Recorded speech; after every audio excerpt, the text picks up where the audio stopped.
Second chronicles chapter 13 8वीं पंक्ति में पढ़ता हूं।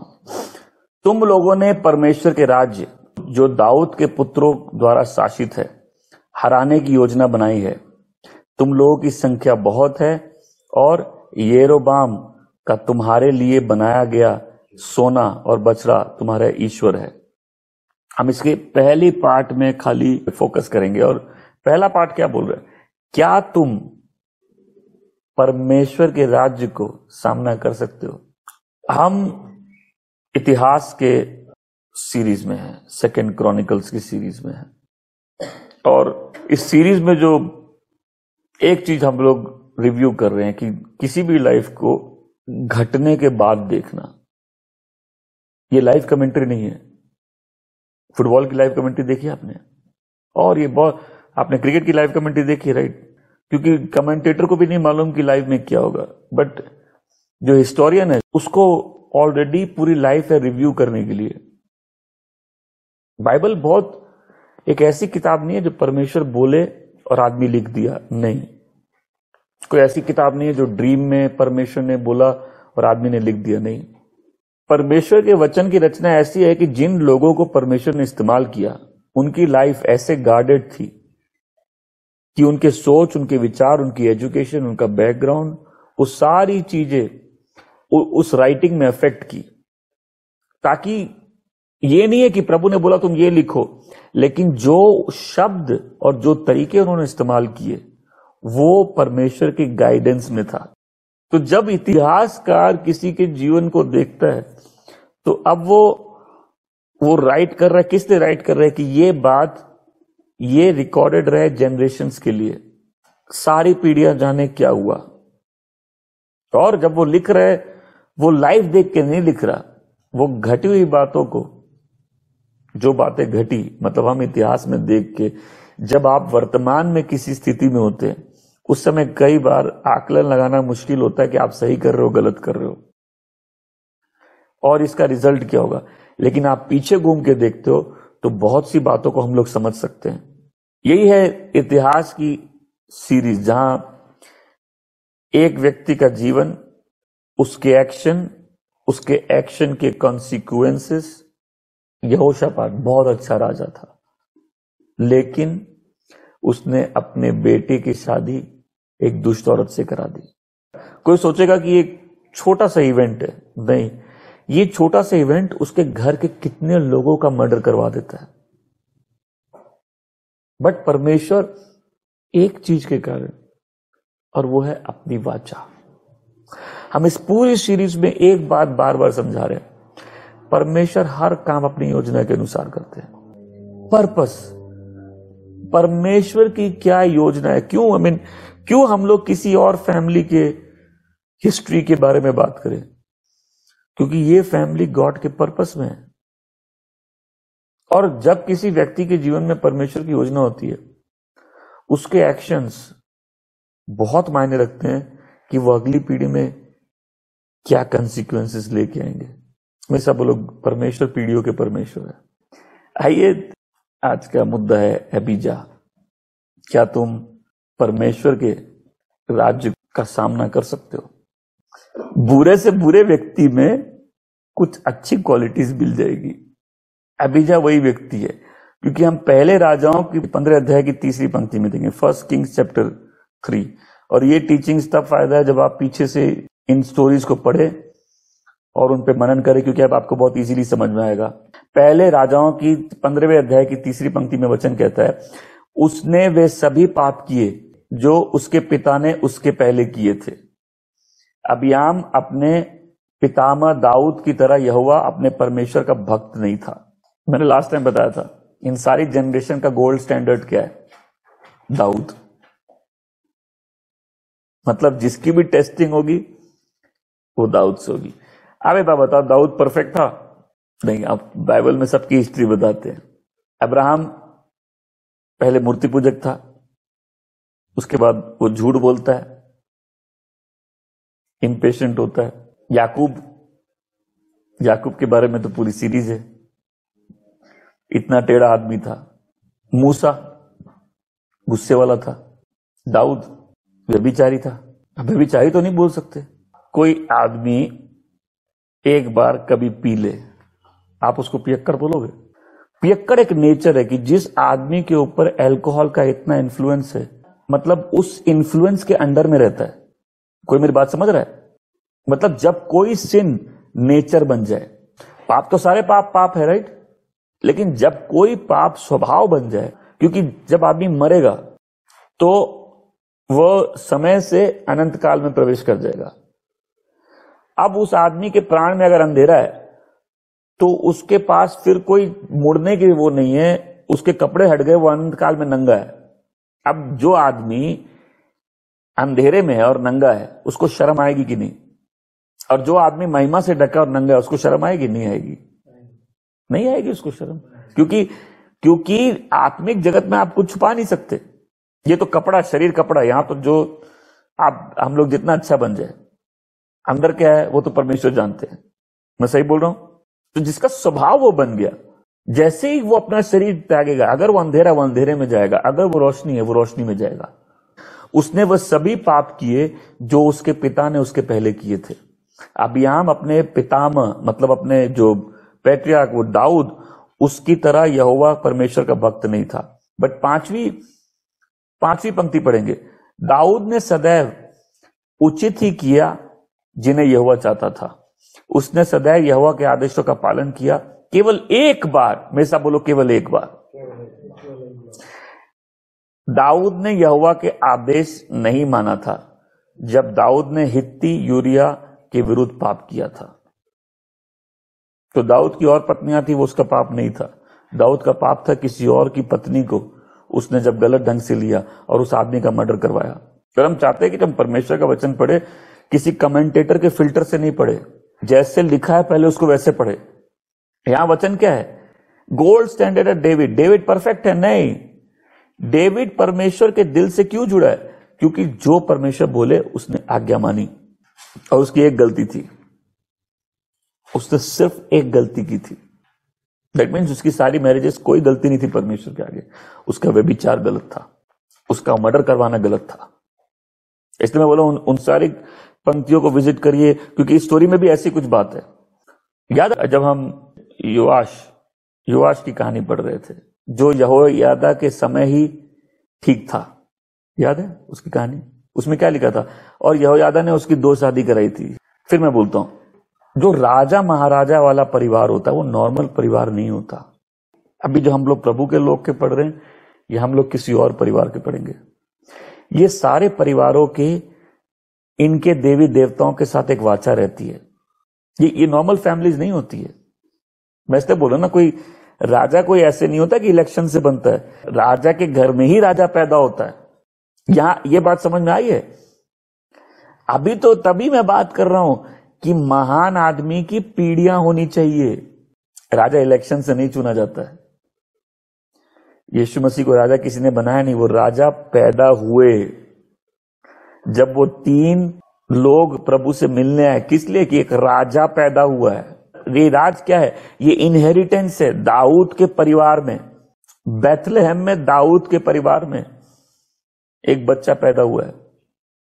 तो ये किंगशिप इनहेरिटेंस है, बट ये क्राउनिंग अलग ढंग से हुई है। उनका जो राज्य अभिषेक अलग ढंग से हुआ है कि तू मेरे दाहिने बैठ जब तक मैं तेरे सारे दुश्मनों को तेरे पांव के तले न कर दूं। आमेन। नाउ इसी पॉइंट को समझना जरूरी है। लाइफ में कंप्लेन करने से कुछ नहीं होगा। एक आदमी जिस परिस्थिति में पैदा होता है, जिस परिवार में पैदा होता है, वही उसकी हकीकत है। अपने इतिहास से हम नहीं लड़ सकते, अपना वर्तमान चेंज कर सकते हैं और उसके कारण भविष्य चेंज हो सकता है। क्योंकि एक साधारण परिवार में भी एक महान बच्चा पैदा हो सकता है। वो हिस्ट्री चेंज नहीं कर सकता, लेकिन एक नई हिस्ट्री बना सकता है। तो इस परिवार का गोल्ड स्टैंडर्ड क्या था? डेविड। क्यों? अपनी ओबीडियंस के कारण। और इस पूरी सीरीज में मैं एक बात बार बार रिपीट कर रहा हूं, जिसको शादी करनी है परमेश्वर की योजना से शादी कर लो। आमेन। क्योंकि परमेश्वर कहां है? परमेश्वर अपनी योजनाओं में। परमेश्वर जो चाहते हैं वो करते हैं। जब हम लोग परमेश्वर की विल को जानेंगे और हम लोग उसको अपनी विल बना लेंगे, तब लाइफ में बहुत ब्लेसिंग है। ये ऐसी लाइफ है जो रिकॉर्डेड होनी चाहिए। एक बुरे आदमी में भी कुछ अच्छी बात होती है। बस इतिहासकार जब लिख रहा था, इसने बुरे आदमी के अच्छे काम लिखे हैं, क्योंकि इस आदमी का करेक्टर सर्टिफिकेट यही है। पहला राजा 15:3, मैं इसको फिर से पढ़ूं। उसने वे सभी पाप किए जो उसके पिता ने उससे पहले किए थे। अबियाम अपने पिता में दाऊद की तरह यहोवा अपने परमेश्वर भक्त नहीं था। लेकिन जब हम लोग इतिहास में आते हैं, सेकंड क्रॉनिकल्स में आते हैं, यहां एक पर्टिकुलर लड़ाई की बात की गई है और हम लोग उस लड़ाई पे ही फोकस करेंगे, क्योंकि यह आदमी भले ही पाप करता है, लेकिन जिसको भी परमेश्वर के पास आना है, एक ही तरीका है, विनम्र हो जाओ। जिसको भी परमेश्वर के करीब आना है, आप जितना भी दूर है, एक तरीका है, विनम्र हो जाओ। क्योंकि जो कोई भी कहीं भी विनम्र होता है परमेश्वर के सामने, परमेश्वर उसके लिए लड़ते हैं, परमेश्वर उसको उठाते हैं। किसी को भी परमेश्वर का हाथ अपनी जिम्मे चाहिए, विनम्र हो जाओ। क्योंकि वो कंडीशन है परमेश्वर सीख करते हैं, वो कंडीशन है परमेश्वर उससे खुश होते हैं, वो कंडीशन है जहां परमेश्वर किसी को उठाते हैं।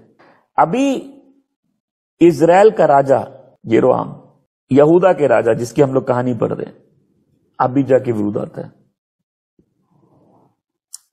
अब इस कहानी को मैं फिर से पीछे से जाता हूं। अब्राहम का बेटा इसहाक, इसहाक का बेटा याकूब, याकूब का नाम इजराइल, इजराइल के 12 बेटे। ये इजराइल के 12 गोत्र है, लेकिन राज सिंहासन सिर्फ यहूदा को मिला था।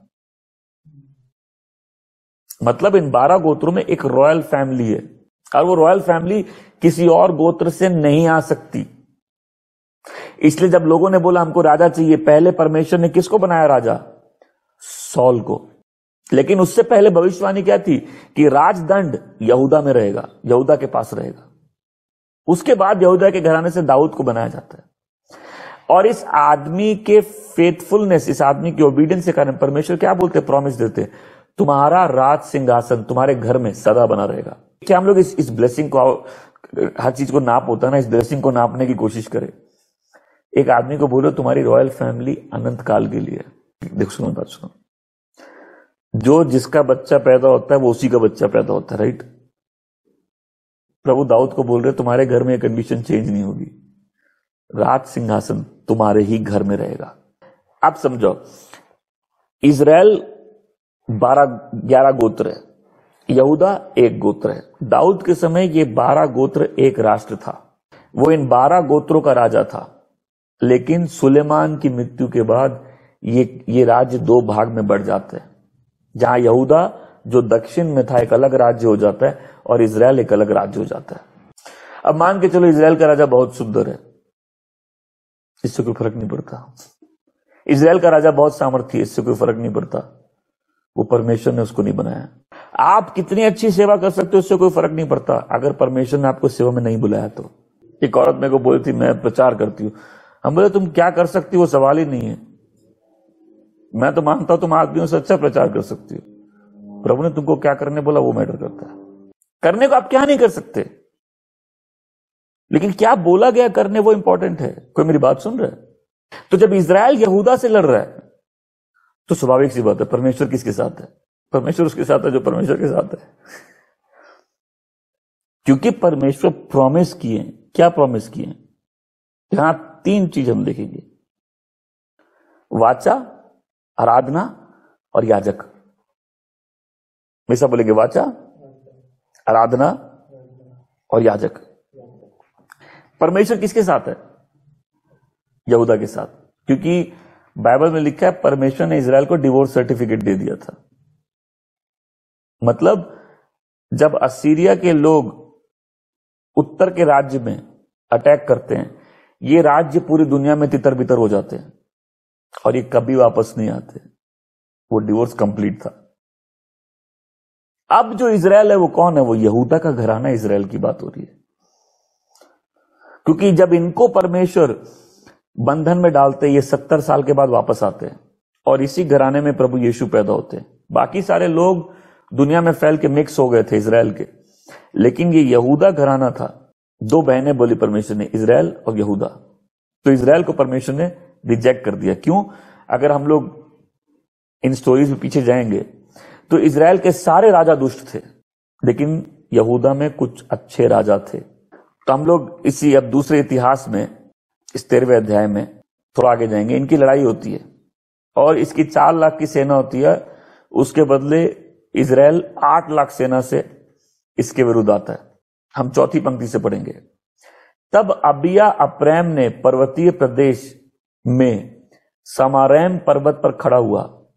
अबिया ने कहा, येरोआम के सारे इजरायली मेरी बात सुनो, तुम लोगों को जानना चाहिए कि यहोवा इजराइल के परमेश्वर ने दाऊद और उसकी संतानों को इजराइल का राजा होने के लिए सदैव के लिए दिया है।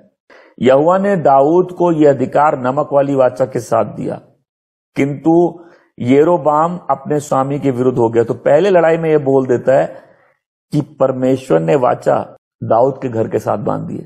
हमेशा बोलो वाचा। परमेश्वर अपनी वाचा से बंधे हुए हैं। अब बताता हूं, एक आदमी यहूदी लोग के साथ बिजनेस करता है और उनको प्रॉमिस करता है कि मैं ये काम करूंगा, मतलब जो माल मैं आपसे ले रहा हूं मैं आपको पेमेंट इस टाइम तक दे दूंगा। तो पेमेंट वो टाइम से देता नहीं है, तो जब वो नहीं देता तो यहूदी लोग उसको बोलते, हम लोग इसीलिए अन्य जातियों से रिश्ता ट्रेडिंग का नहीं रखना चाहते, क्योंकि इनको वाचा की कदर नहीं है। परमेश्वर वाचा के परमेश्वर है, इसीलिए हम लोग जब किसी को कोई बात बोले, हम लोग को रिटर्न की भी जरूरत नहीं है। लोग किसी को वादा करते तो उसके लिए अपनी जान देने के लिए भी तैयार है। बस सोचो, एक स्ट्रॉन्ग मैन की लाइफ की ग्लोरी क्या है, उसने किसी को वर्ड दिया, उस वर्ड के लिए मरने के लिए तैयार है। क्यों? परमेश्वर वाचा के परमेश्वर है। अगर परमेश्वर ने कुछ बोल दिया है, दुनिया में कोई रोक नहीं सकता परमेश्वर को अपने स्थान में वफादार होने के लिए। वाचा जब बांधते, प्रॉमिस क्या होता है? प्रॉमिस होता है जो परमेश्वर ने अब्राहम को दिया। प्रॉमिस के लिए सामने वाले का कोई रोल नहीं है। तुमने प्रॉमिस किया, तुम उसको निभाओ। परमेश्वर ने प्रॉमिस किया अब्राहम से, वो अब्राहम के ऊपर नहीं है, वो परमेश्वर के ऊपर है। परमेश्वर ने प्रॉमिस किया। वाचा क्या होती है? वाचा में दोनों साइड कोई होता है और दोनों को निभाना होता है। तो जितनी पुरानी वाचा थी वो क्यों ब्रेक हुई? क्योंकि परमेश्वर अपने साइड से ठीक है, आदमी अपने साइड से ठीक नहीं है। यीशु मसीह संसार में क्यों आए? क्योंकि परमेश्वर खुद इंसान बन के आए और एक तरफ से परमेश्वर वाचा दे रहे हैं, दूसरी तरफ से इंसान दे रहा है, लेकिन ये इंसान खुद भी परमेश्वर है, इसलिए ये वाचा ब्रेक नहीं हो सकती। दोनों साइड से परमेश्वर ही वाचा बांध रहे हैं, एक अपने साइड से परमेश्वर और दूसरे साइड से यीशु मसीह जो खुद भी परमेश्वर। आमीन। इसलिए वाचा ब्रेक नहीं हो सकती। हमेशा बोलो, परमेश्वर वाचा के परमेश्वर है। हालेलुया। इसलिए किसी की जुबान अगर कोई आप बोलते हैं, वादा करते हैं, कोई बात बोलते हैं, उसको निभाइए। ये बोलने पे आप दिखाते हैं आप उस परमेश्वर के बच्चे हैं जो वाचा का परमेश्वर है। जितना हम परमेश्वर के कैरेक्टर को जानेंगे उतनी लाइफ ट्रांसफॉर्म हो जाएगी। तो इसने पहली बात क्या बोली कि परमेश्वर की वाचा दाऊद के घराने के साथ। अब हम लोग बैकग्राउंड समझ गए, राइट? जनरेशन का, प्रॉमिस का, रॉयल फैमिली का। यीशु मसीह कौन से गोत्र के थे? यहूदा गोत्र के। राजा चुनते नहीं आप, यीशु मसीह किसी का वोट लेने नहीं आ रहे। फिर वो बोलता है कि दूसरी बात, जब येरोआम ने, ये 2 किंगडम बटे थे, तो ये नबोत सुलेमान के नौकर का बेटा था येरोआम। ये जब 2 राज्य बटते हैं, अब आप सुनिए, आप कहीं भी चले जाइए, आप अपने चर्च जाना चाहोगे कि नहीं? आप वर्शिप करने जाओगे कि नहीं? जैसे हमें दुनिया के किसी कोने में कोई बिलीवर हो, उसको अगर संडे कहीं भी, आप किसी भी देश में, आपको संडे सर्विस में होना चाहिए। ये तो बात अलग। आलसी लोग तो कन्वीनियंट की वर्शिप करते, कन्वीनियंस की कोई वर्शिप नहीं होती। वर्शिप कॉस्टली है, क्योंकि हम लोग को अपने आप को परमेश्वर को देना है। तो हम अपने आप को देंगे, हमारे पैसे भी हम देंगे, अपना समय भी देंगे, अपनी शक्ति भी देंगे, वही तो वर्शिप है। कंजूस लोग थोड़ी ना वर्शिप कर सकते हैं। जो देना नहीं चाहता अपने आप को, वो कैसे वर्शिप करेगा? वर्शिप कन्वीनियंस नहीं है, वर्शिप सैक्रिफाइस है।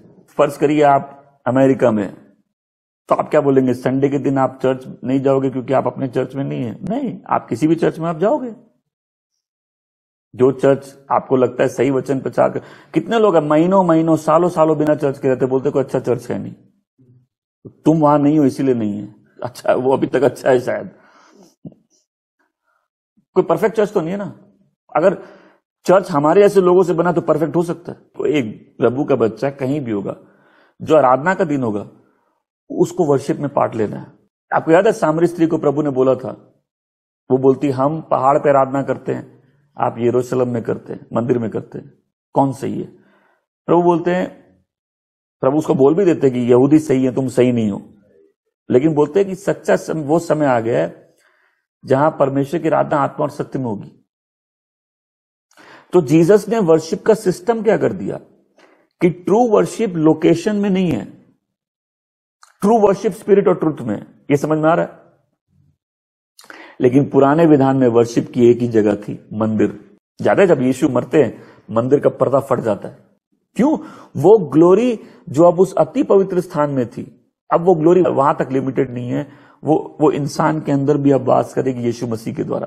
पुराने विधान में वर्शिप के लिए एक ही जगह थी। कोई भी यहूदी हो, आपको याद है पेंटेकोस्ट के दिन, अब यहूदी लोग पूरे संसार में इन अपने प्रार्थनालय बना दिए, लेकिन पेंटेकोस्ट के दिन पूरी दुनिया से लोग कहां थे? मंदिर में थे। तो ओल्ड टेस्टामेंट में यहूदी के वर्शिप के लिए मंदिर ही था। जब ये दो राज्य बंटते हैं तो उत्तर के राज्य का ये राजा क्या करता है?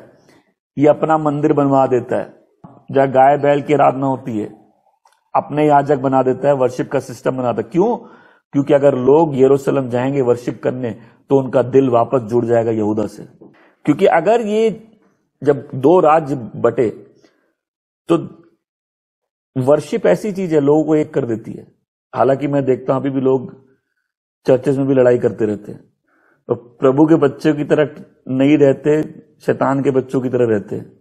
स्पिरिट, परमेश्वर की आत्मा हमको एक करती है।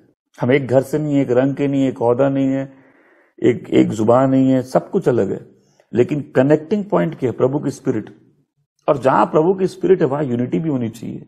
तो जब ये दो राज्य बंटते हैं, येरोहाम एक अलग मंदिर बना के अलग वर्शिप चालू कर देता है, उसका अलग प्रीस्टहुड बना देता है। तो ये राजा उसको पहले बोलता है कि वाचा दाऊद के साथ है, तुम्हारी वर्शिप गलत है, तुम्हारे याजक गलत है। आज किसको, कौन है जिसको जीवन में लड़ाई लड़नी है? लड़नी है, लड़ाई लड़नी है ना, युद्ध लड़ना है ना। तो युद्ध में तुम्हारी वाचा, तुम्हारी आराधना और याजक तीनों सही रहने चाहिए। आमेन। बोल रहा वाचा दाऊद के साथ है, उसके घराने के साथ है। तो इन्होंने सोने के बछड़े बना लिए जैसे इजराइल ने निर्जन प्रदेश में बनाए थे। तो उत्तर में उसकी आराधना होती थी और उसी के याजक थे। तो अब देखो, ये जब उसको बोलता है ये दो राष्ट्रों की, अभी लड़ाई क्या है? लड़ाई आप लड़ाई का कैसे करते हो? हाथ से मार के करते हो ना। लड़ाई तो हाथों से होती है, लेकिन जीत शारीरिक लड़ाई से नहीं होती, जीत आत्मिक लड़ाई से होती है। तो इस लड़ाई में जाने से पहले वो उसको बोल रहे, देखो तुम्हारी वाचा नहीं है, मतलब परमेश्वर भी किसके साथ है? तुम्हारी वर्शिप गलत है, तुम्हारा प्रीस्टहुड गलत है। ये दोनों राज्यों की कंडीशन है। और आज किसी को अपने जीवन में जंग जीतनी है, उसको अपनी आराधना अपनी वाचा के अनुसार करनी होगी। कोई भी ऐसी आराधना जो परमेश्वर नहीं चाहते करके कोई फायदा नहीं है। जो लोग पैसे के पीछे भाग रहे हैं वो परमेश्वर की आराधना नहीं, मैमोन की आराधना कर रहे हैं। जो लोग अपनी महिमा खोज रहे हैं वो अपनी महिमा के लिए काम कर रहे हैं, परमेश्वर की आराधना नहीं कर रहे। जो लोगों ने अपने मन से परमेश्वर का रूप बना दिया है, जैसे उन्होंने अपने सोने के बछड़े बना दिए थे, आप उल्टा लटक जाओ, आप भारी भार लेके पहाड़ के ऊपर चढ़ जाओ, आप गुफा में चले जाओ, आप एक पांव में खड़े होकर 50 दिन फास्टिंग करके, परमेश्वर ने मांगा नहीं है। परमेश्वर को वो वर्शिप चाहिए जो उन्होंने मांगी है। उसको वो नहीं चाहिए जो आप देना चाहते हैं, उसको वो चाहिए जो वो मांगे आपसे। हमको परमेश्वर के पास वैसे आना है जैसे परमेश्वर ने हमको बुलाया। वर्शिप हमारी इन्वेंशन नहीं है, इसलिए प्रभु कहते हैं व्यर्थ में वो मेरी आराधना करते हैं, लोगों को मनुष्य के सिद्धांत सिखाते हैं। वैसे बोले मुझे वो आराधना करनी जो परमेश्वर ने मांगी है। तो ये व्यर्थ की आराधना बेकार है, ये व्यर्थ की आराधना एम्प्टी है। यरोबाम जो आराधना कर रहा था वो कन्वीनियंट थी। अब क्यों जाए हम दक्षिण, अपना मंदिर यहां बना लो। क्योंकि हम अगर दक्षिण जाएंगे, और ये विचक्राफ्ट है, हम अगर दक्षिण जाएंगे तो राज्यों को जुड़ना होगा, लेकिन मेरी इच्छा परमेश्वर की इच्छा से बड़ी है, इसलिए हम अपना वर्शिप का सिस्टम ही बना देंगे। परमेश्वर ने यरूशलेम चुना यहूदियों की आराधना की जगह के लिए, एक ऐसी जगह चुनी जहां परमेश्वर की महिमा प्रकट होगी। वो जो वाचा की संदूक है और उसके ऊपर जो सिंहासन है कृपा का, जिसको 2 शेरूबिम ढके हुए, वो क्या प्रतीक है? कि परमेश्वर की महिमा उस स्थान में उपस्थित है। परमेश्वर दुनिया में सब जगह है, लेकिन एक जगह उन्होंने चुना था अपनी महिमा प्रकट करने के लिए। लेकिन यरोबाम ने अपनी वर्शिप बना दी, उसने डैन में, मतलब इंग्लिश में डैन में वर्शिप का सेंटर बना दिया, बीथल में, जो उत्तर के राज्य के बहुत उत्तर के हिस्से में था। लेकिन यरूशलेम क्या है, दक्षिण के राज्य में था। वैसा बोलो मैं कन्वीनियंट वर्शिप नहीं करूंगा। मैंने कितने लोगों को देखा जब प्रभु को जब नए नए जाने थे, कितने किलोमीटर दूर चले जाएंगे, बिना गाड़ी के चले जाएंगे, कैसे भी पहुंच जाएंगे। अब मैंने कईयों को बोला आज तुम खा पी के मुश्तंडे हो गए हो और तुमको वहां उतना दूर जाने में, मैंने कितने लोगों को ऐसे डांटा, अभी मैं हाथ नहीं उठवाऊंगा, बिकॉज बताने के लिए वर्शिप कन्वीनियंट नहीं है, वर्शिप कॉस्टली है। तो जो कन्वीनियंस की वर्शिप कर रहा है वो उसकी अपने मतलब की वर्शिप है। दूसरी वर्शिप वो होती है जो परमेश्वर ऑथोराइज किए हैं, यहां उसने अपने वर्शिप का सिस्टम बना दिया। तीसरी, उसके इरादे गलत थे और परमेश्वर धोखा नहीं खा सकते। जिसको भी परमेश्वर को प्रसन्न करना है, परमेश्वर किसी से इसलिए प्यार नहीं करते कि कोई अच्छा है, क्योंकि अगर परमेश्वर इसलिए प्यार करे कि कोई अच्छा है, परमेश्वर किसी से प्यार कर ही नहीं पाएंगे। परमेश्वर अपने प्रेम के खातिर प्रेम करते हैं। Amen. Not because I am good, इसलिए नहीं कि हम अच्छे हैं, इसलिए कि वो अच्छा है। आमेन। बट जो परमेश्वर को प्लीज करना चाहता है कैसे करेगा, वो परमेश्वर पे बिलीव करके। और फेथ क्या है, जब हम वो करते हैं जो परमेश्वर बोलते हैं। यरोबाम को, उसको परमेश्वर को प्लीज करना उसको ऑब्जेक्टिव नहीं था, उसने वो वर्शिप इसलिए बनाई ताकि यहूदी लोग यरूशलेम नहीं चले जाए। दूसरी बात, वर्शिप का ऑब्जेक्ट होता है, वो सोने के बछड़ों की आराधना कर रहे थे। ऑब्जेक्ट क्या है वर्शिप का, जीसस। आमेन।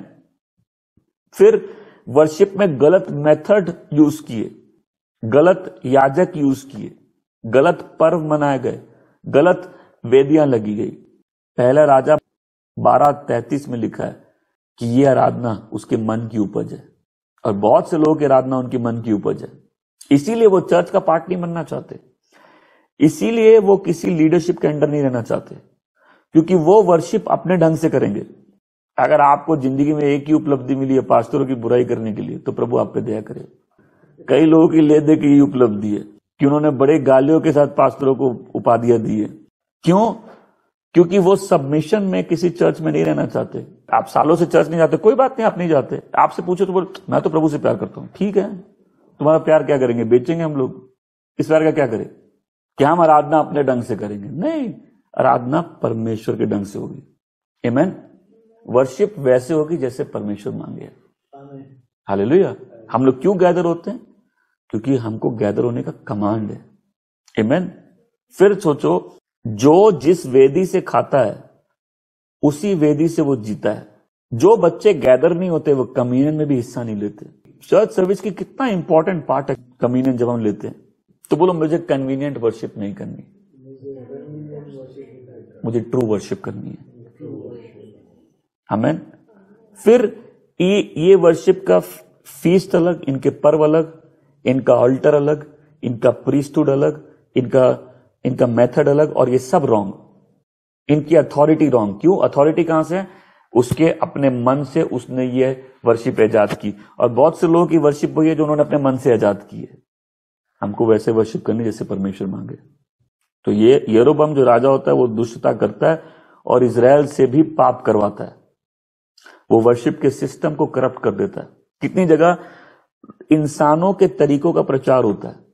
तो जो गलत चर्चेस में भी है वो एक फॉल्स सिस्टम में, फॉल्स वर्शिप के सिस्टम में फंसे हुए हैं। जिन चर्चों में हीलिंग, मिरेकल और फाइनेंसेस पे फोकस है, अब मैं बताऊं, आपको हीलिंग चाहिए, यस। आपको मिरेकल चाहिए, यस। आपको फाइनेंसेस चाहिए, यस। ये ऐसी चीज नहीं हम नहीं चाहते, या हमारे बीच में नहीं होती। लेकिन जहां परमेश्वर की आराधना नहीं सिखाई जाती, परमेश्वर के वचन नहीं सिखाए जाते, वहां तो लोग ऑलरेडी फॉल्स सिस्टम में ट्रैप्ड हैं, क्योंकि उनको मालूम ही नहीं परमेश्वर उनसे क्या चाहते हैं। जहां कोई फाउंडेशन नहीं है, कोई आराधना नहीं है, कोई सैल्वेशन का एक्सपीरियंस नहीं है, वर्ड की फाउंडेशन नहीं है, जो वेदियां वो अपवित्र हैं, जहां लोग सिर्फ ब्लेसिंग के लिए भाग रहे हैं, धार्मिकता के लिए नहीं भाग रहे, तो ये एम्प्टी वर्शिप है।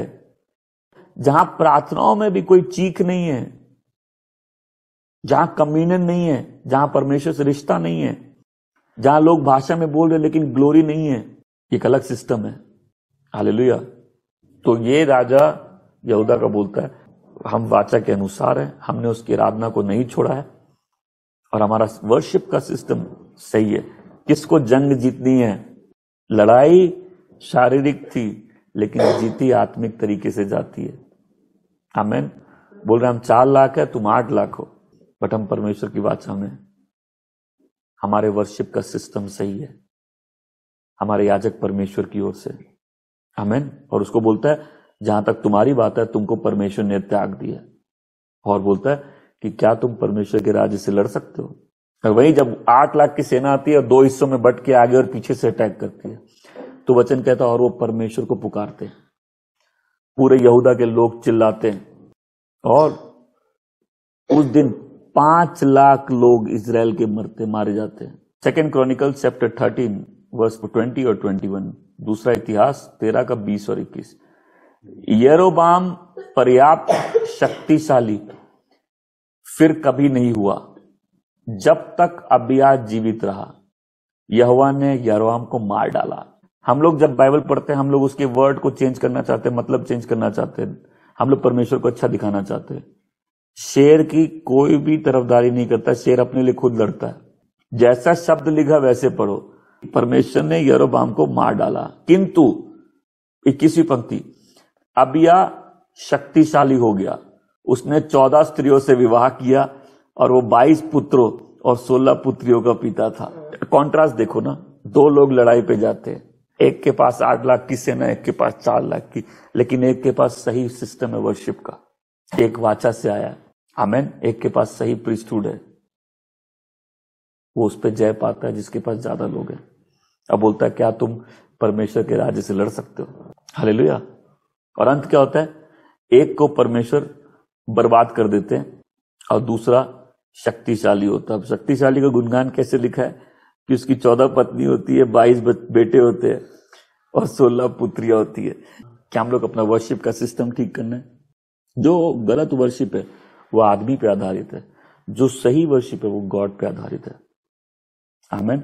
क्या हम लोग आज प्रार्थना करेंगे कि नहीं परमेश्वर हमको वो आराधना करनी जो आप मांगे, हमको वो आराधना नहीं करनी जो हम चाहते हैं।